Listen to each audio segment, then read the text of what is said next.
चलिए हम स्टार्ट करते हैं आज। हीट। हीट क्या होती है? हीट जिसे हम ऊष्मा भी बोलते हैं। ऊष्मा, ये आपका जो हीट टॉपिक है वो हमसे कुछ लोगों ने कहा था कि हीट पे कोई वीडियो बनाएगा, तो हमने कहा जो हीट पे बनाते हैं। जो हीट है वो आपके 10th क्लास में भी आता है। और वार वार का फिजिक्स का टॉपिक है ये। फिजिक्स का टॉपिक है, ठीक है। 10th क्लास में मिलता है यहाँ से क्वेश्चन, और 12th में मिलता है। कॉम्पिटिशन में तो आता ही आता है ये क्वेश्चन, ठीक है। जरा ध्यान से पढ़िएगा। तो हम यहाँ देखते हैं हीट। तो आप ये हीट जानते हैं, हीट क्या होती है? तो हीट जो होती है ना, वो एक प्रकार की ऊर्जा होती है ना। हीट एक प्रकार की ऊर्जा होती है। हीट होता है क्या है, यहाँ देख सकते हैं। हीट क्या होता है? हीट हीट जो होती है वो हमारी क्या होती है? हीट एक प्रकार की ऊर्जा होती है जो किसी वस्तु के गर्मपन या ठंडेपन का आभास कराती है, वो हमारी हीट कहलाती है, ठीक है। तो हीट क्या होती है? तो हीट एक प्रकार की ऊर्जा होती है जो किसी गर्म वस्तु या ठंडे वस्तु, या हम कह सकते हैं किसी वस्तु की गर्माहट या ठंडापन का महसूस कराती है, वो हमारी हीट कहलाती है, ठीक है। जैसे मान लो कि अगर कोई वस्तु है, बर्फ है, तो बर्फ को हम अपनी ज्ञानेंद्रियों के द्वारा महसूस करेंगे, ठंडा है या गर्म है, तो वो क्या है? हमारी हीट है ना। तो हीट जो होती है, हीट का मात्रक होता है। तो हीट पे क्या है, हम लिख सकते हैं कि हीट एक प्रकार की ऊर्जा है। एक प्रकार की ऊर्जा है। हीट एक प्रकार की ऊर्जा है, ठीक है। जो जो ठंडेपन जो ठंडेपन अथवा गर्माहट का बोध कराती है। क्या कराती है? वो हीट कहलाती है। क्या कहलाती है? हीट कहलाती है, ठीक है। हीट कहलाती है। हीट का जो होता है, हीट को हम पहचानते कैसे हैं? हीट को हम अपनी जो मानव के अंदर 5 केंद्रियां होती है, अर्थात हम कह सकते हैं हीट को मानव द्वारा 5, है ना, 5 ज्ञानेंद्रियों से बताया जा सकता है। ठीक है। ज्ञानेंद्रियों के द्वारा बताया जा सकता है, अर्थात हम बता सकते हैं कि वो कौन सी वस्तु कितनी ठंडी है, कौन सी कन्वर्ट होती है। आगे हम देखते हैं कि जो ऊष्मा होती है, तो ऊष्मा का मात्रा जो होता है, ऊष्मा का मात्रा, क्योंकि किसी भी चीज को मापने की कोई ना कोई यूनिट होती है। तो ऊष्मा का मात्रा जो होता है वो होता है हमारा बेटा कैलोरी। कैसा होता है? वो होता है कैलोरी, ठीक है। कैलोरी। इसका अन्य मात्रक और भी होता है, या फिर इसे कैलोरी में कहते हैं, या फिर हम इसे जूल बोलते हैं। कैलोरी या फिर जूल होता है, कैलोरी या जूल होता है। तो यहाँ पर हम ये भी देखते हैं कि हमारे पास जो एक कैलोरी बराबर होता है, एक कैलोरी बराबर होता है वो 4.2 जूल के बराबर होता है। 4.2 जूल के बराबर होता है, या फिर जो कैलोरी होता है वो 4.18 जूल के भी बराबर होता है। हाई स्कूल में यहाँ से क्वेश्चन अक्सर बनता है कि एक कैलोरी में कितने जूल होते हैं। यहाँ से क्वेश्चन हाई स्कूल में 10th क्लास के लिए, बोर्ड एग्जाम के लिए बहुत ही इंपॉर्टेंट होता है। अक्सर पूछता है सवाल में, तो कन्वर्ट कराने के लिए आता ही आता है, ठीक है। अभी हम देखते हैं हमारे पास जो ऊष्मा होती है, ऊष्मा जो होती है वो किस किस चीज़ पर निर्भर करती है। यहाँ पे हम लिख सकते हैं, क्या लिख सकते हैं? हम लिख सकते हैं कि ऊष्मा का, है ना, ऊष्मा का स्थायित्व मतलब किन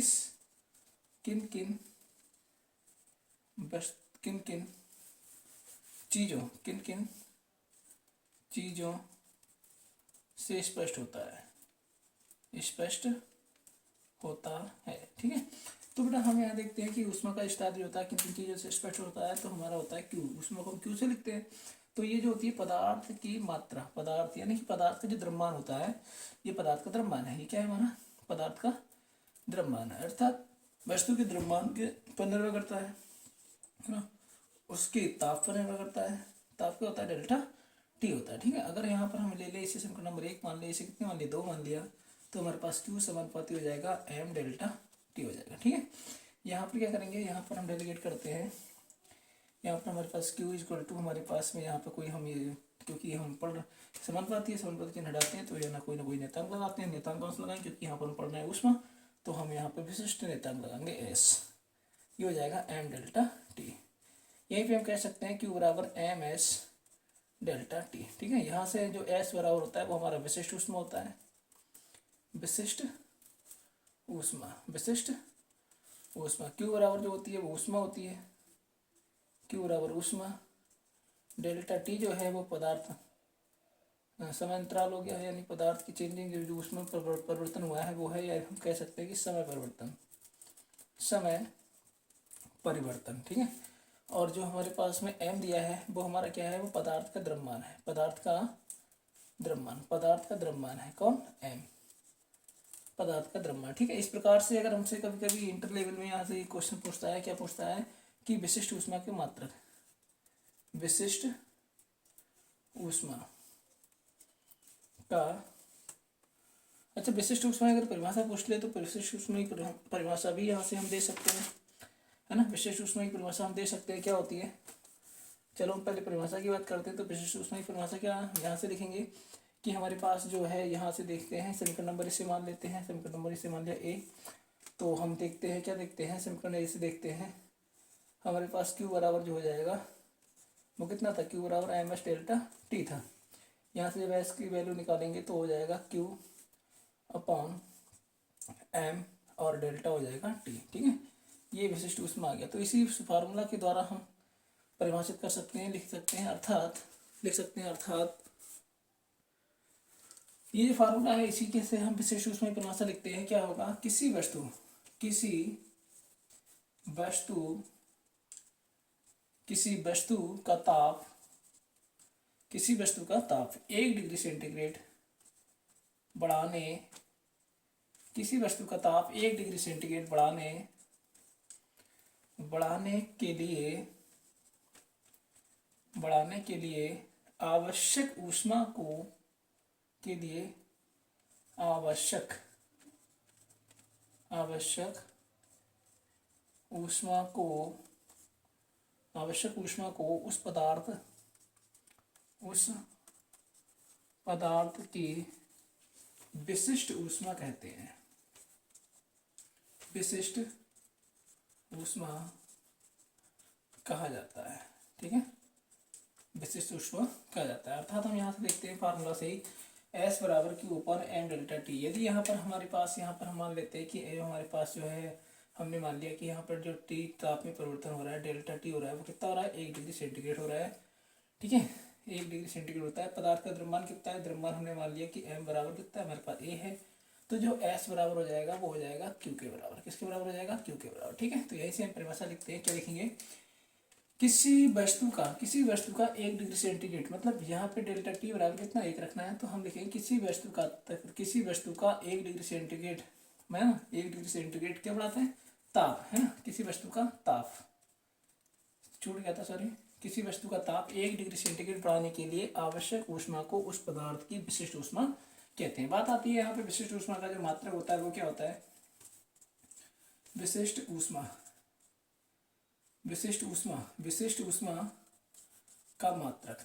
तो विशिष्ट ऊष्मा का मात्रक देखते हैं, मात्रक क्या होता है विशिष्ट ऊष्मा का, क्योंकि हमने पढ़ रखा था एस बराबर Q upon M delta T पढ़ा था। ठीक है, क्यू का मात्रक होता है वो होता है कैलोरी होता है, कैलोरी होता है, क्यू का मात्रक कितना होता है, कैलोरी होता है। और यहाँ एम का मात्रक होता है वो हमारा ग्राम होता है, एम क्या होता है, ग्राम होता है। और डेल्टा टी होता है वो डिग्री सेंटीग्रेड होता है। हम कह सकते हैं, क्या कह सकते हैं, या केल्विन में भी लेते हैं, है ना, केल्विन में भी लेते हैं, केल्विन। ठीक है, वो क्या इसमें होता है, ताप इसमें होता है, केल्विन में होता है। अर्थात इसका मात्रक जो होता है वो हमारे पास कैलोरी, कैलोरी को हम लिख सकते हैं कैलोरी, है ना, कैलोरी बटे ग्राम और केल्विन। ठीक है, ये इसका हो गया मात्रक। ठीक है, इसकी बीमा देखते हैं, इंटर लेवल बहुत ही ज़्यादा महत्वपूर्ण होती है बीमा। बीमा निकालने के लिए हमारे पास फार्मूला जो था क्यू बराबर एस बराबर Q upon M delta T था। और ये क्यू होता है क्यू, क्योंकि क्यू जो होता है ना, क्यू हमारे किसी वस्तु पर किया गया कार्य जो होता है वो उसमें बराबर होता है, तो ये हम इसे डब्ल्यू के बराबर मान सकते हैं, है ना, डब्ल्यू। ये हमारे पास एम है, यहाँ डेल्टा टी है। कार्य की बीमा, कार्य बराबर होता है वो एफ इंटू डी होता है, कार्य बराबर बड़ा विस्थापन होता है। ठीक है, एम हमारे पास यही रहता है, डेल्टा टी ऐसे रहता है। ठीक है, एस इक्वल टू एफ जो होता है बल, एफ बराबर होता है वो एम ही होता है इंटू डी होता है, और अपॉन कितना एम और इंटू डेल्टा टी होता है। ठीक है, अब यहाँ से एम तो कट ही जाएगा, एम से एम तो कट जाएगा, यहाँ रह जाएगा ए, यहाँ रचेगा डी और बचेगा डेल्टा टी। अब ए जो होता है वो बेग परिवर्तन होता है, बेग परिवर्तन होता है v2 माइनस का v1 होता है। ठीक है, और डेल्टा टी जो डी होता है, डेल्टा टी होता है वो टी होता है। ठीक है, इनके विमा लगाते हैं। अब ये हमारे पास बेग परिवर्तन है, तो बेग परिवर्तन हो जाएगा क्या होता है चाल, यानी कि ये चाल है ना, तो चाल बेग त्वरण है ना, चाल वाला तो दूरी बटे समय, यानी कि हम लगा सकते हैं ये होता है एल टी माइनस वन, ये होता है एल टी माइनस वन एक का। ठीक है, इसका भी हो जाएगा, हाँ दोनों का हमारे पास देखते हैं, या फिर हम कह सकते हैं इसका बन जाएगा एल टू और टी माइनस का two, L two T minus का टू, क्योंकि यहाँ से एल ये आ जाएगा है ना, अपॉन में डेल्टा टी कितना आ जाएगा, डेल्टा टी का हमारे पास आ जाएगा केल्विन, क्योंकि के है तो एल टू टी माइनस का टू और के माइनस का वन, तो ये इसकी विमा निकल के आ जाती है। ठीक है, अब यहाँ पे हम दो से चार चीज़ें और पढ़ते हैं। वो क्या होता है कि जो यहाँ पर कुछ नोट करने वाली बात ये होती है, जैसे हमने विशिष्ट ऊष्मा तो पढ़ी ली, तो न्यूमेरिकल करते हुए हमें ज़रूरत पड़ती है, जैसे कि हमें पहला पॉइंट जरूरत पड़ता है, नोट करेंगे। वो कहता है पानी की विशिष्ट ऊष्मा। यहाँ हम नोट करते हैं पानी की विशिष्ट ऊष्मा, पानी की विशिष्ट ऊष्मा, पानी की विशिष्ट ऊष्मा जो होती है, विशिष्ट ऊष्मा, पानी की विशिष्ट ऊष्मा बेटा कितनी होती है, एक होती है। कितनी होती है, एक होती है। ठीक है, पानी की विशिष्ट ऊष्मा एक होती है। और यहीं पर अगर हम बात करते हैं बर्फ, पानी जब जम जाता है ना तो बर्फ बन जाता है, तो बर्फ की जो विशिष्ट ऊष्मा होती है वो बेटा हमारी एक ना हो करके विशिष्ट ऊष्मा वो हमारे पास होती है, वो बेटा होती है 1/2। इसे हम काटते हैं, भाग करते हैं तो 1.5 आ जाता है। कितना आता है, 1.5 आता है। ठीक है, यहाँ तक हमने पढ़ा, क्या पढ़ा हमने पढ़ा कि हमारे पास ऊष्मा, सबसे पहले हमने पढ़ा था ऊष्मा। तो ऊष्मा क्या होती है, किसी वस्तु के ठंडेपन अथवा गर्माहट का जो ज्ञान कराती है वो हमारी क्या कहलाती है, ऊष्मा कहलाती है। ऊष्मा को हम अपनी ज्ञानेंद्रिय के द्वारा आसानी से बता सकते हैं, जैसे कि छू करके, आंखों से देख कर भी बता सकते हैं, है ना, चक्कर भी बता सकते हैं कि गर्म है ठंडी है। तो इस तरह से हमने पढ़ा कि ऊष्मा जो होती है वो एक प्रकार की ऊर्जा होती है ना। ऊष्मा क्या होती है, एक प्रकार की ऊर्जा होती है। ऊष्मा को हम क्यों से लिखते हैं, इसका मात्रा होता है कैलोरी होता है, क्योंकि ये कैलोरी नामक वैज्ञानिक थे, उन्होंने सबसे पहले इसकी खोज की थी, ऊष्मा के बारे में बताया था, इसलिए उनके नाम के अनुसार इसका नाम कैलोरी डाल दिया, है ना। मात्रक इसका ऊष्मा का जो मात्रा होता है वो कैलोरी होता है। ठीक है, आगे हम पढ़ते हैं। हमने पढ़ा था जो ऊष्मा होती है वो द्रव्यमान पर, है ना, ऊष्मा जो होती है वो हमारी द्रव्यमान पर और वस्तु की समय, मतलब जो भी ताप परिवर्तन होता है उस पर निर्भर करती है। ठीक है, तो वहां से हमने फार्मूला बनाया गया था, तो हमारे पास में आया था Q बराबर mH डेल्टा टी आया था। अब वहीं पर हमारे पास में Q जो था वो हमारा क्या था, उसमें पदार्थ की ऊष्मा थी, M क्या था, द्रव्यमान था पदार्थ का, डेल्टा टी जो था वो ताप में परिवर्तन था, और S जो था वो हमारा क्या था, विशिष्ट ऊष्मा था। ठीक है, अब यहीं से हम पढ़ते हैं विशिष्ट ऊष्मा। तो विशिष्ट ऊष्मा को हम पढ़ने के लिए देखते हैं, हमने फार्मूला जो निकाला था वो S बराबर Q upon M delta T निकाला था। ठीक है, तो इसी फार्मूला से देखते हैं, यदि हमारे पास m बराबर 1 हो, m बराबर कितना हो, 1 हो, डेल्टा टी का मान कितना 1 डिग्री सेंटीग्रेड बढ़ा रहे हैं, हम कह सकते हैं यदि किसी वस्तु का ताप 1 डिग्री सेंटीग्रेड बढ़ाने के लिए, या हम ये भी कह सकते हैं कि m द्रव्यमान के पिंड का ताप 1 डिग्री सेंटीग्रेड बढ़ाने के लिए आवश्यक ऊष्मा की मात्रा उस पदार्थ की विशिष्ट ऊष्मा कहलाती है। समझो, फार्मूला से हम जैसे थ्योरी निकालते हैं, क्या निकालते हैं कि m द्रव्यमान के किसी पिंड का ताप 1 डिग्री सेंटीग्रेड बढ़ाने पर आवश्यक ऊष्मा की मात्रा उस पदार्थ की विशिष्ट ऊष्मा कहलाती है। ठीक है, आगे हम पढ़ लेते हैं कि विशिष्ट ऊष्मा जो होती है इसका मात्रा क्या होता है। तो मात्रा कभी कभी पूछ लिया जाता है, S बराबर Q upon M delta T हो गया।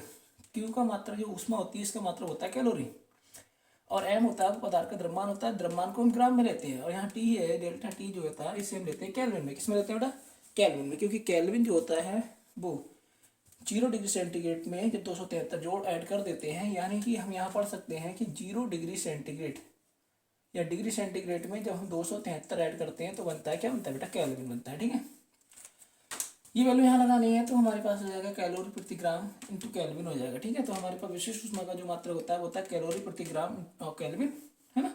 इसकी विभा निकालते हैं, तो S बराबर Q upon mH delta T होता है, तो Q बराबर होता है W बराबर होता है बल गुणा विस्थापन होता है ना, बल गुणा विस्थापन होता है। तो बल गुणा विस्थापन के साथ साथ